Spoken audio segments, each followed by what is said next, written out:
I want to start off by saying that they used to use radioactive glazes in pottery and dishes and stuff like that, and they might be using them now. I don't know, but the one that was notorious was Fiesta ware. It was the brilliant red Fiesta. They actually used depleted uranium.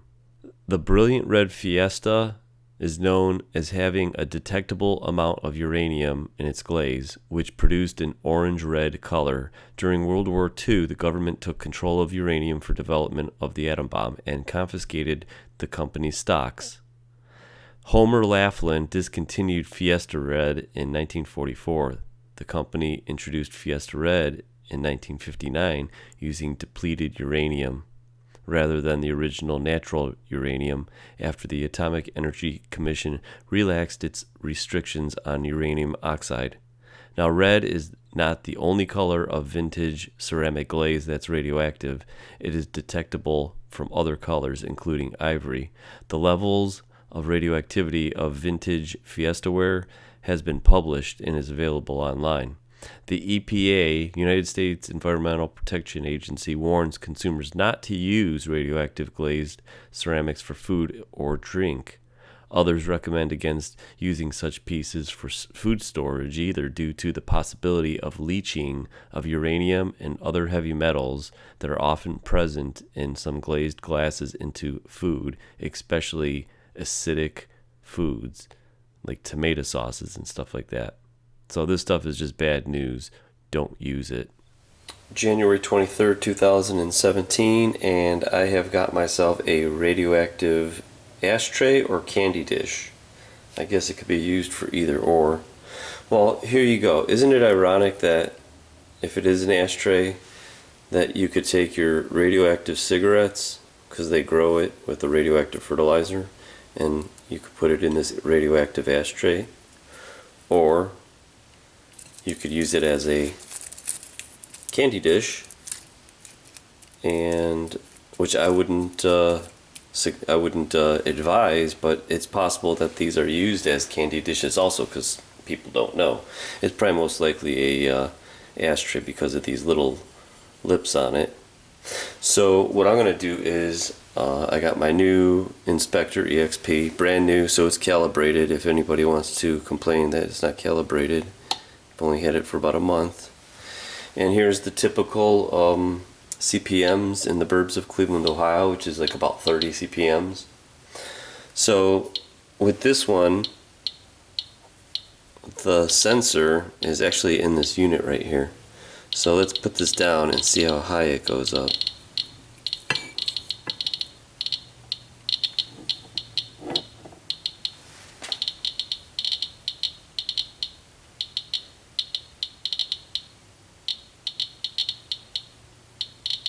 Now, real quick, the problem with this would be if this dish broke and that dust kind of got kicked up and he breathed it, I think that could turn into a major problem.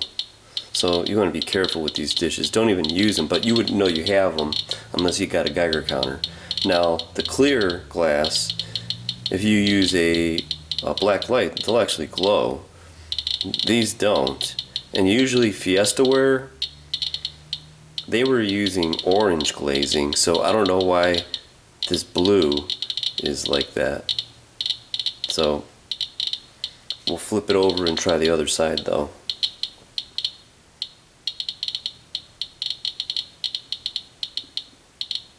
Now this is a 30-second average, so you got to give it at least 30 seconds, and it gets updated every 3 seconds. So you're looking at probably 450 CPMs. Now this is also set to millirems, which is that one. You would have to change the settings in here to get the microsieverts an hour.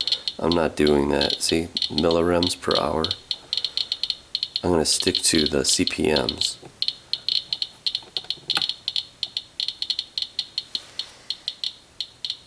Okay, so there you go. We're kicking at about 450 CPMs, which is very hot.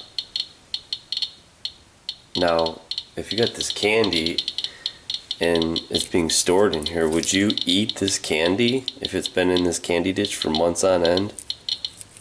Like when you digest it and your stomach pulls this stuff apart, does this radiation mutate or cause the damage to the cells that's actually making the sugars and the ingredients in this candy? I don't know, but I wouldn't be using it.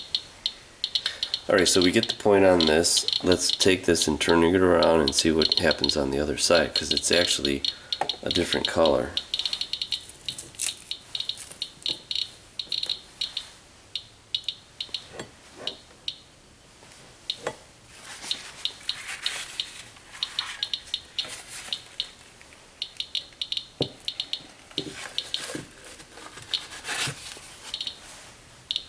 Alright, let's put this up and see what this does.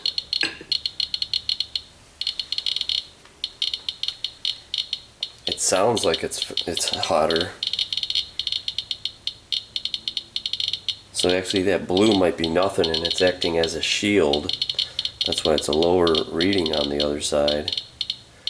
But just by the sound of it, I know it sounds like it's going to go higher.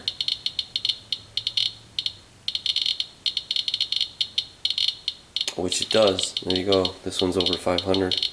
There's 6.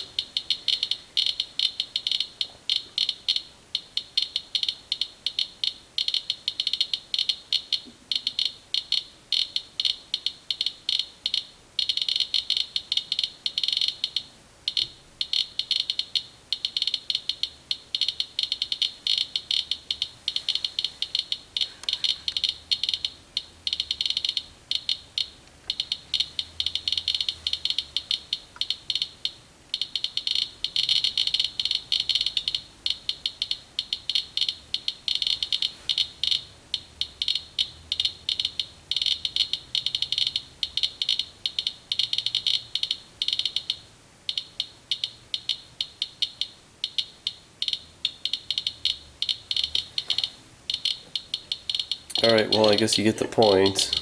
Stuff is like really bad, and hopefully you don't have this crap in your house.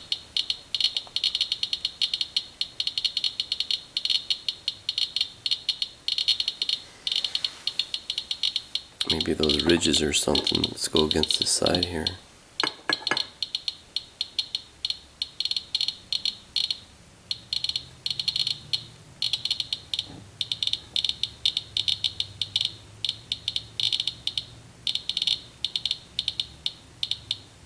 Alright, now it's got to be placed right there to get the best.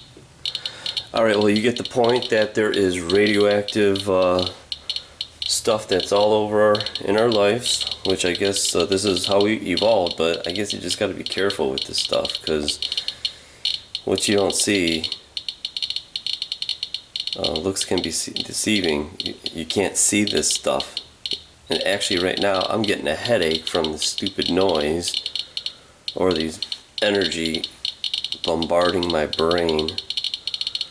So I'm gonna pack this stuff back up and put it away and upload this video for you guys. There you go, 666 figures, because nuclear is basically the devil.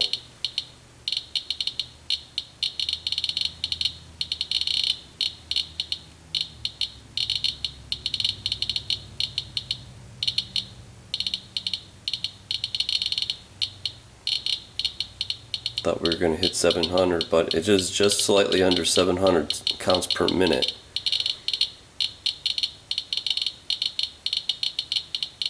Don't let anybody ever tell you that this stuff is safe.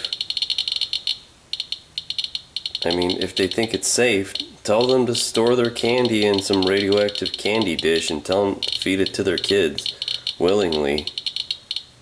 I mean, I'm so sick of this argument that this stuff is safe. If you think it's safe, eat it then. Let me know how it tastes.